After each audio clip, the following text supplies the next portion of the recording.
লোকনাথ ব্রহ্মচারী ছিলেন একজন হিন্দু সিদ্ধ পুরুষ, আর সেই লোকনাথ বাবার পুজো ছিল আজকে। তো আমরা চলে এসেছি লোকনাথ মন্দিরে আজকে লোকনাথ বাবার দর্শন করতে। আজকে আমরা কোন মন্দিরে যাচ্ছি? আড়ংঘাটাতে, যেটা রয়েছে ব্রিজের নিচে। তো চলো আমাদের সাথে, তোমরা পুরো ব্লগটা দেখো।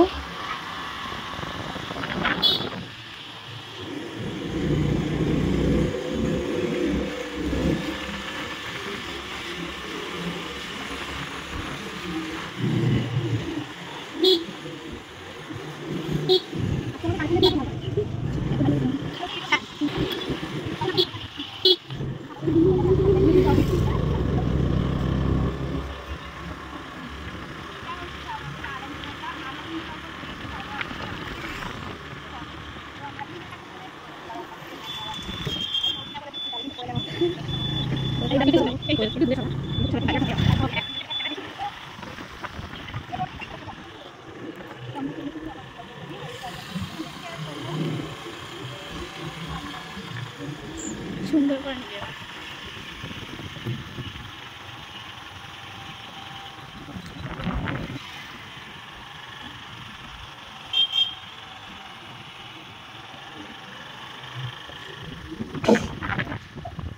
হিন্দু ধর্মানুসারীদের নিকট লোকনাথ ব্রহ্মচারী অত্যন্ত পূজনীয় ব্যক্তিত্ব। তিনি দেহত্যাগের পূর্ব পর্যন্ত বাংলাদেশের নারায়ণগঞ্জের সোনারগাঁওয়ের বারদি আশ্রমে অবস্থান করেছিলেন। বাবা লোকনাথ ব্রহ্মচারী আশ্রম নারায়ণগঞ্জ জেলার সোনারগাঁ উপজেলার বারদিতে অবস্থিত একটি গুরুত্বপূর্ণ হিন্দু ধর্মক্ষেত্র। কিন্তু আজকে আমরা যেখানে যাচ্ছি এটা হচ্ছে আড়ংঘাটাতে লোকনাথ বাবার মন্দির। সেই মন্দিরে অনেক দূর দূর থেকে তীর্থযাত্রীরা আসে এবং পুজো করে পূর্ণ লাভের জন্য। তো তোমাদেরকে আজকে সেই পুরো মন্দিরটা তোমাদেরকে দেখাচ্ছি ঘুরে ঘুরে, তোমরাও চাইলে আসতে পারো। লোকনাথ বাবার পিতা ছিলেন রাম নারায়ণ ঘোষাল। তিনি ধর্মপরায়ণ ব্যক্তিত্ব ছিলেন এবং গুপ্ত সাধক।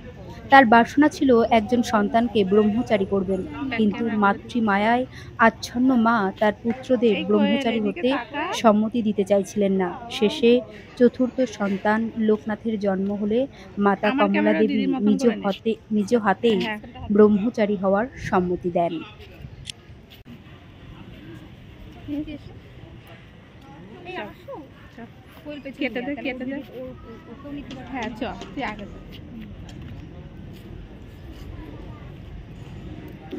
লোকনাথ বাবার উক্তি ছিল, রণে বনে জলে জঙ্গলে যখনই বিপদে পড়িবে আমাকে স্মরণ করিও, আমি রক্ষা করিব।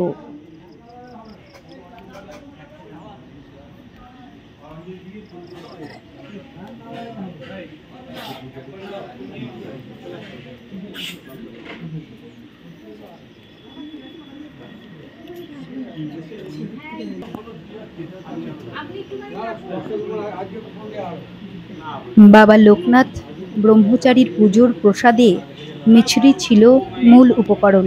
তার প্রসাদে মিছরি অবশ্যই রাখা হয়।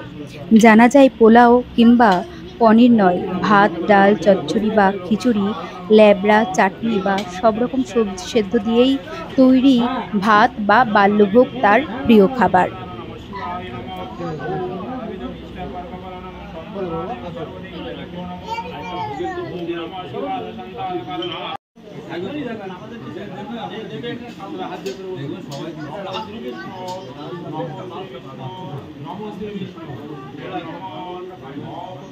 লোকনাথ বাবার পুজোয় উপকরণ লাগে খুব সামান্য।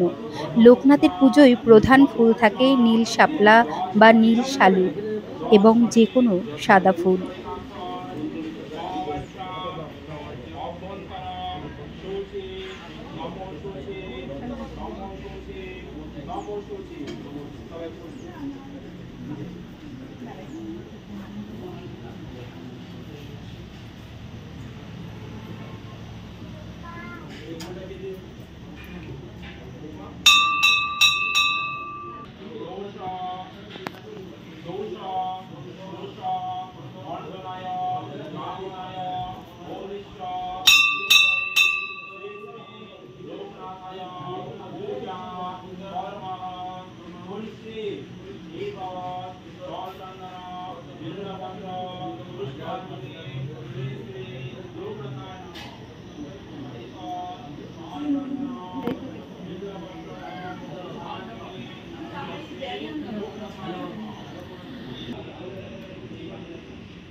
কি দারুণ না প্রাকৃতিক দৃশ্যগুলো, খুব ভালো লাগছে। আর এত সুন্দর কালার এসছে। এই যে হচ্ছে আমাদের আনন্দনগর যুগল কিশোর যে ব্রিজটা, ব্রিজের নিচেই তোমরা যদি চাও অবশ্যই কিন্তু এখানে আসতে পারো পুজো করতে। আজকাল লোকনাথ মন্দিরে জ্যৈষ্ঠ মাসে লোকনাথ ব্রহ্মচারী তো এই যে পুজো অর্চনায় মেতে ওঠেন তার ভক্তরা। লোকনাথ বাবার তিরোধান দিবসে তার পুজো অর্চনা করা হয় তার মন্দিরে এবং ভক্তদের বাড়িতে। বসে বসে গল্প করার একটা শান্তি। তোমরা যদি চাও বিকালে কিন্তু আসতে, ঠান্ডা জায়গাটা, এত সুন্দর গাছ, মানে দিনরাতে আমরা সকালবেলা মুখের অবস্থা দেখো, ভূত এটা আমরা বাকি যাত্রা সব একদম ঋতুর জন্য মুখ বুঝলাম।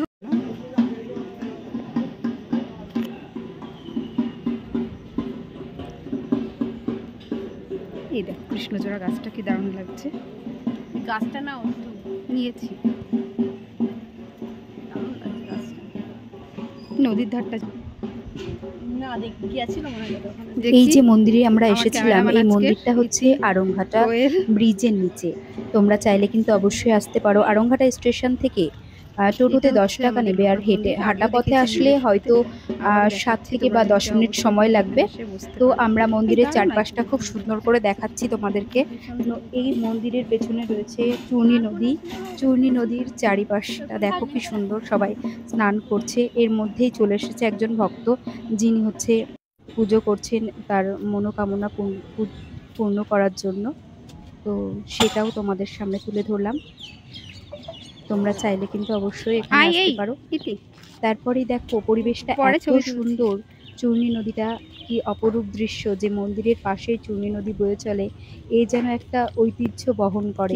এরপরেই দেখবে এই ব্রিজটা রয়েছে, ব্রিজের পাশেই লাগানো রয়েছে একটা কৃষ্ণচূড়া গাছ। কৃষ্ণচূড়া গাছে ফুল ধরেছে, অপরূপ দৃশ্য, ভীষণ ভালো লাগলো। আর আমার তো ভীষণ ভালো লেগেছে। সকালবেলা করেই আমরা চলে গেছিলাম লোকনাথ বাবার দর্শন করতে। তোমরা যারা আমাদের ভিডিওটি দেখলে তোমরা অবশ্যই চাইলে কিন্তু এখানে আসতে পারো।